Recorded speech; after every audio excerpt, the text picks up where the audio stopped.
Coming up this evening, live from New York City.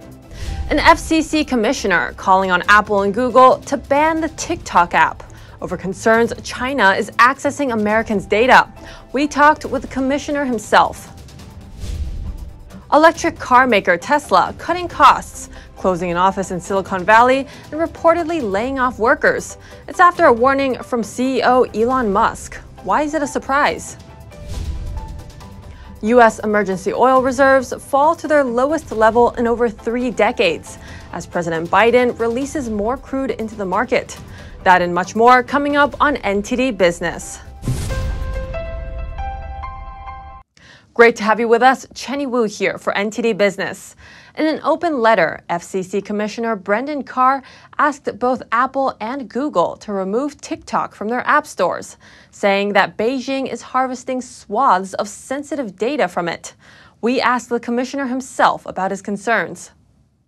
FCC Commissioner Brendan Carr sent an open letter to Apple and Google asking them to remove TikTok from the Apple App Store and the Google Play Store. He referred to TikTok as a sophisticated surveillance tool that harvests extensive amounts of personal and sensitive data. We're talking everything from search and browsing history to keystroke patterns to biometric data, including what we call face prints, which could be later fed into facial recognition technologies, voice prints, draft documents that are set on your clipboard. Carr tells NTD a new report showed leaked audio of TikTok and ByteDance officials saying China has access to all this data, despite what the company said. There's really no limit on how Beijing could use it to pursue nefarious goals, everything from business, industrial espionage, foreign influence campaigns. The FCC is currently led by 4 commissioners, of which Brendan Carr is one. The chairwoman is currently Jessica Rosenworcel. TikTok was the most downloaded app in 2021, beating out both Instagram and Facebook, and at the moment is the 31st most visited website in the U.S. In 2020,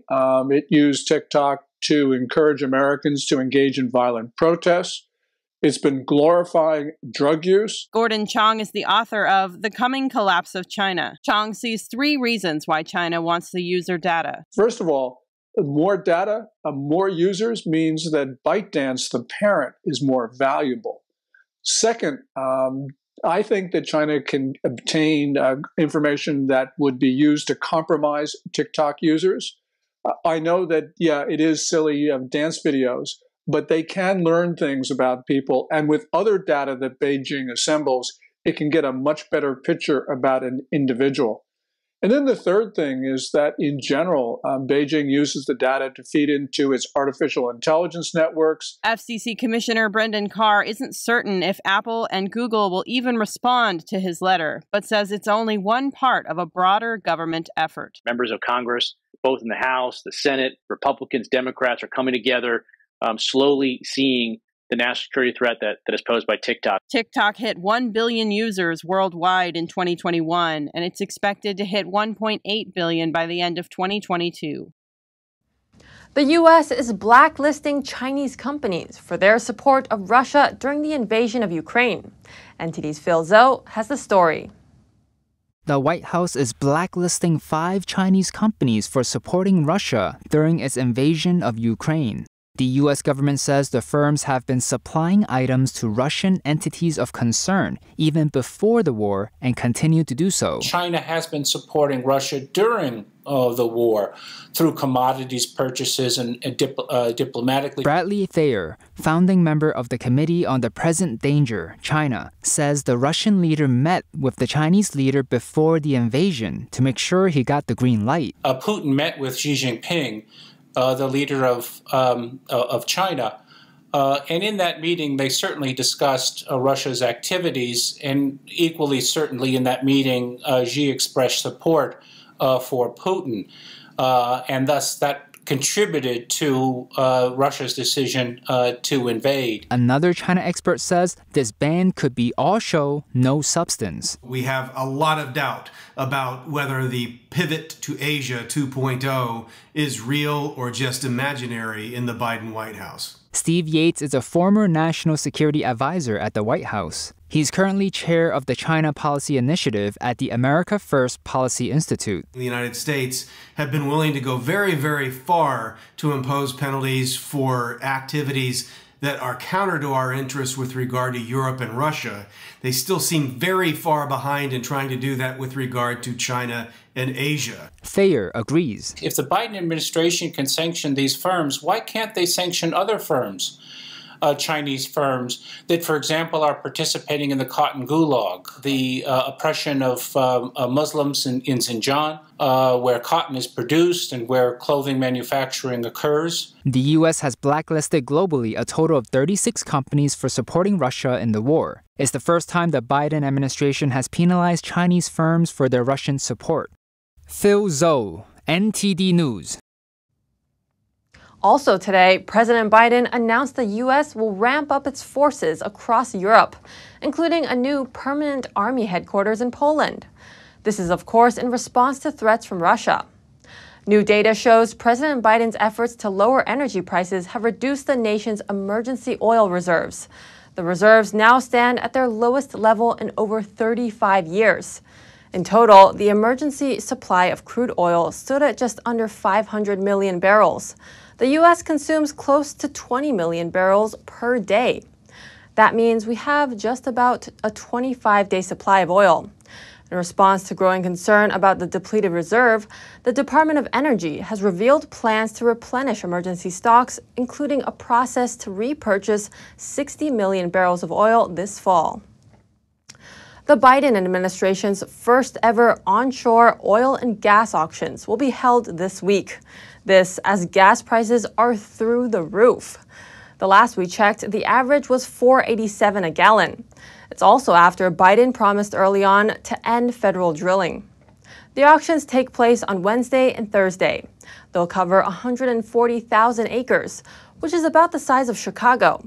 90% of the land will be in Wyoming, and the rest is scattered throughout 7 other states. Originally, the Biden administration considered 340,000 acres, but about the size of Houston. But it removed all the parts it deemed too environmentally sensitive. Under Trump, oil companies got 26 million acres of land to drill on, even bigger than the island of Ireland. There are fresh signs of cost-cutting at Tesla. The car maker has reportedly shut an office in California and laid off about 200 employees. That's according to Reuters. Earlier this month, CEO Elon Musk said he had a, quote, super bad feeling about the U.S. economy. He said Tesla needed to cut staff numbers by about 10%. Later, he said that would mainly apply to salaried workers. But Reuters reports that most of those laid off were hourly workers. He says that workers had previously been told they would just be moved to a new location.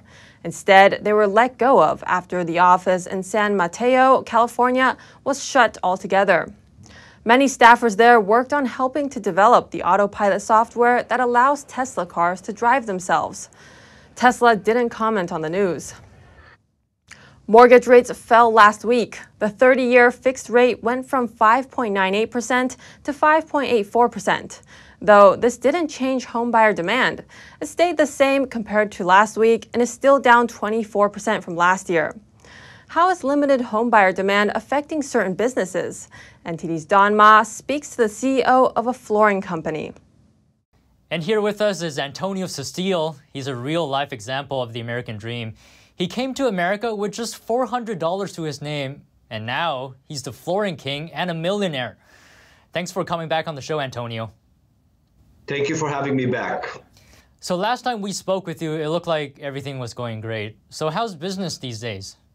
Business is actually good. I mean, we can't really complain. Things are slowing down a little bit nationwide, but we're still doing very well since we have the right resources to continue grinding through hard times. At the beginning of a couple weeks ago, it was a little bit of uncertainty. Interest rate went up a little bit. People were a little concerned, but we've been seeing that everything is getting back to normal. People are no longer buying a lot of new homes, but they're renovating their existing homes. So for us, it's the same thing. If they buy a new home or they're renovating, they're still buying flooring from us. So I'm happy. Is it as normal compared to, let's say, before the pandemic? At 100%. Numbers are the same, business is the same. A matter of fact, the supply chain is getting a little bit better. It was a little bit harder up to 6 months ago. So now we have more resources worldwide. China is open again. Believe it or not, we're getting a lot of containers from China. We're getting a lot of containers from Europe. You have to order materials a little bit in advance because it's a new time. So we kind of adjusted to new time. But overall, we're seeing that things will get back to normal very soon. I'm optimistic. Now, the supply chain issues from China, was that due to the lockdowns? Yes, the supply chain was because of a few things, the lockdown and then the tariff, and then it was very difficult to get containers worldwide. China is sending containers to the US. They sometimes travel around the world. So normally we will wait 45 days. We had to wait 4 months and sometimes 5 months. But now we're seeing that the turnaround is 45 to 50 days back again. I think things are getting better as well in China. I see. Let's hope there's no more lockdowns over there. Yeah, we'll hope so, yes. Right. So are you seeing a worker shortage? It's in the news a lot Yes. these days. Are you experiencing difficulty in this area? Yes, we're still seeing a challenge hiring people. Not a lot of people wants to work. I don't know why. We have a lot of work. It's not easy to get good people to work these days. It's not easy because we want to grow, and it's not easy to really get manpower. What we are outsourcing right now, we have our HR department reaching out worldwide, literally, between installers and between management, and we're kind of managing. It's tough time, but you have to swim through these tough times to get ahead. Are you being forced to raise wages to attract people? Absolutely. So to get fresh workers right now, you have to pay a little bit more, you have to find more qualified people, but we definitely have to pay a little bit more, and that's what we're doing to attract more people. Now, I understand you also do a lot of charity work, right? Do you want to tell us about that? Yes, definitely. So charity work is part of my my personal, I'm not going to call it hobby, my personal love to the game. So the more the business is getting better, the more we're doing more charities. So we're donating a lot of flooring to the Habitat. We're doing a lot of Habitat for Humanity worldwide now. We're doing a lot of people in need, charity for synagogues, charity for churches, or just the everyday people that come into us with a hard time to get flooring. So I always make sure that everybody leaves our facility, leave with what they need, and never send anybody home because of money. Because I know it's tough time, and it's time to help everybody. Well, I'm glad things are going well for you. Anyways, Antonio Sestiel, CEO of Flooring King, thanks for coming on again. Thank you so much for having me on your show. On to Wall Street. Market ended pretty flat today. The Dow added 82 points, or 0.3%. The S&P was down 3 points, or less than 1%. And the Nasdaq lost 4 points. Crypto hedge fund Three Arrows Capital, or 3AC, has reportedly entered into liquidation. That means it's closing down the business and selling what it has to pay its debts. It's the latest casualty of the recent crypto crash. 3AC is one of the most high-profile crypto hedge funds, investing in Bitcoin and the like. Because of the recent market downturn, it couldn't make payment on a loan and had to default. That loan was worth hundreds of millions of dollars. The overall crypto market has lost about 2/3 of its value.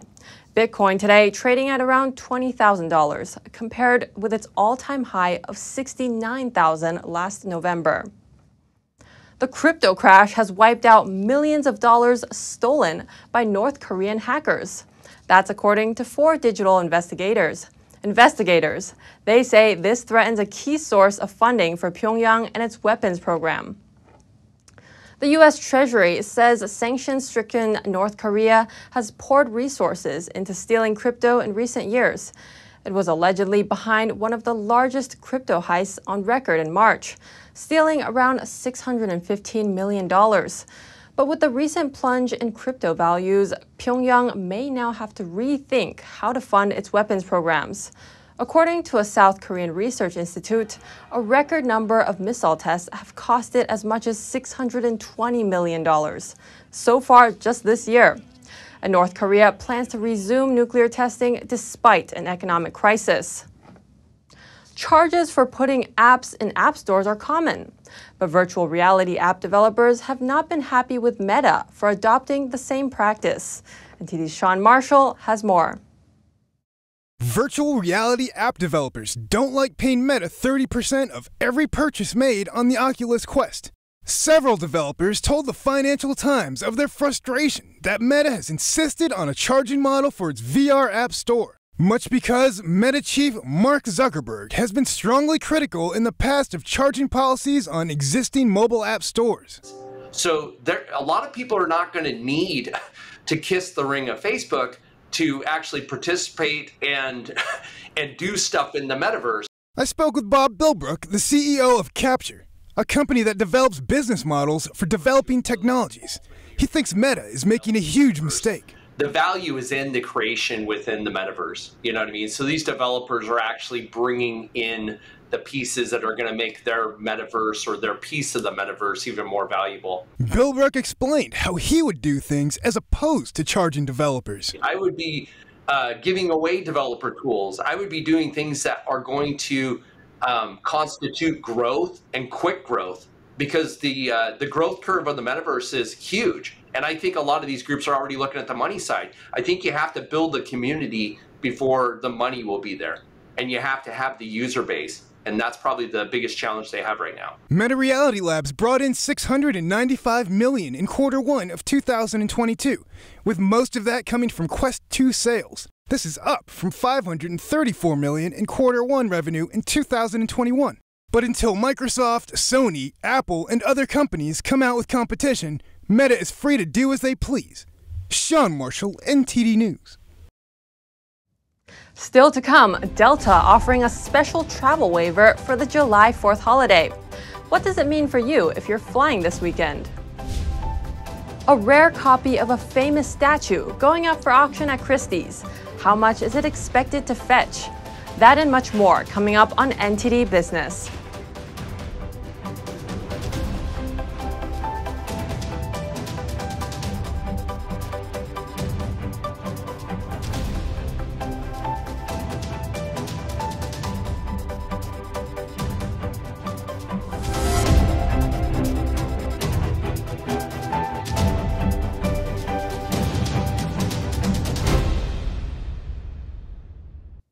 Welcome back. Ahead of a busy July 4th travel weekend, Delta is issuing a travel waiver. It'll let customers rebook their flights without paying change fees or fare differences. Travelers covered by the policy have tickets to fly between July 1st and July 4th. Travel must be rebooked and begin by July 8th and end at the same airport that was originally booked. The waiver allows customers to pay the same price for rebooked tickets, even if the new fare is more expensive. It also includes basic economy fares, which are normally excluded from such offers. Airlines have had a challenging summer. After downsizing during the pandemic, flight delays, cancellations, and staffing issues have wreaked havoc on the industry. A record number of Americans are expected to hit the roads this holiday weekend. That's according to the annual 4th of July travel forecast from AAA. It predicts 42 million Americans will take a road trip 50 miles or longer for the 4th of July holiday weekend. This comes as gas prices hit record highs earlier in June. Traffic experts predict travel times could double for some drivers on Thursday and Friday evening. Travel experts recommend anyone traveling on Thursday or Friday should start driving early or late in the day. The report also found the number of Americans flying is lower than usual this year. AAA predicts the number of airline passengers will be the lowest since 2011. Hundreds of flights have been canceled in recent days, mostly due to staffing issues and weather. Does your long work commute leave you stressed? Well, imagine a flying boat ferry like this getting you to work in half the time. A Swedish startup says its battery-powered boats can do just that, cut commute times and cut emissions. The founder says he took inspiration from electric car maker Tesla. Since launching late August, Candela has sold more than 100 of its fully electric, zero-carbon hydrofoil boats. Hydrofoil are like wing-like structures attached to the underside of a boat's hull to essentially lift the boat out of the water without creating wake. It makes boats faster and increases battery efficiency. Candela is now developing water taxis and small ferries, which can carry up to 30 passengers. They're expected to hit the water in Stockholm next year. Early sailors feared Brazil's Cabo Frio as a site for shipwrecks. Nowadays, its beautiful beaches and fishing villages have made it a destination for high-end tourism. NTD's Andrew Thomas has more. Brazil's Portuguese colonizers founded the city of Cabo Frio in 1615. It's located at the entrance of a salt lagoon and was the site of competition among European powers for natural resources. The oldest part of town is the most charming part of the city for many. We are at the neighborhood that was the first population nucleus of Cabo Frio in the Lagos region. Passagem still preserves the buildings of the 18th and 19th centuries. It's very well preserved and an important tourist attraction. Back in the harbor, fishing boats fill the cape. 15 miles northeast of Cabo Frio is the world-renowned fishing village of Búzios. Despite tourism being the main activity, fishing is still going strong here. This region here has the highest fish population of the Brazilian coast. We have an important fish production chain that offers protein in Brazil and abroad. Today, Búzios has a great number of accommodations in the upper price range. The Pousada Abracadabra Hotel overlooks the bay, and the swimming pool also has a great view for guests. Besides the beaches, which are beautiful, all of them, there is very interesting gastronomy here. And despite the recent growth of Búzios, it hasn't lost its characteristic identity. Inns located on the hillsides often provide great views of local bays and beaches. American expat Carl Schienemann owns the Bahia do Jau Inn. During his years here, he's developed a website highlighting interesting points from an environmental and natural outlook. Lagoinhas for me is one of the most spiritual places you can find in Búzios. It's the location of what was the equivalent of the Himalayas here in Brazil 500 million years ago. Búzios and Cabo Frio have many different beaches. Some are good for diving, while others are better for surfing. Getting here is about a 3 hours drive from Rio de Janeiro. Andrew Thomas, NTD News. French sculptor Auguste Rodin's statue, The Thinker, will be up for auction in Paris tomorrow. It's expected to fetch between $9 to $15 million in a Christie's auction. NTD's Andrew Thomas has this one too. Around 40 copies of The Thinker are in existence, mostly cast after Rodin's death in 1917. Today, there are only around 10 casts that remain with private owners. The sculpture on sale is signed A. Rodin, with the foundry mark of Alexis Roudier, a Parisian workshop where most of Rodin's bronzes were cast. Much smaller than the life-size The Thinker, displayed at the Rodin Museum Gardens in Paris, the cast on auction was conceived as part of the artist's The Gates of Hell masterpiece. This Rodin masterpiece is very important because we can truly see his very modern way of seeing the human body, very muscular but also in movement, fully questioning and doubt. And it's really doubt that inhabits a creator, and until today, it inhabits all artists.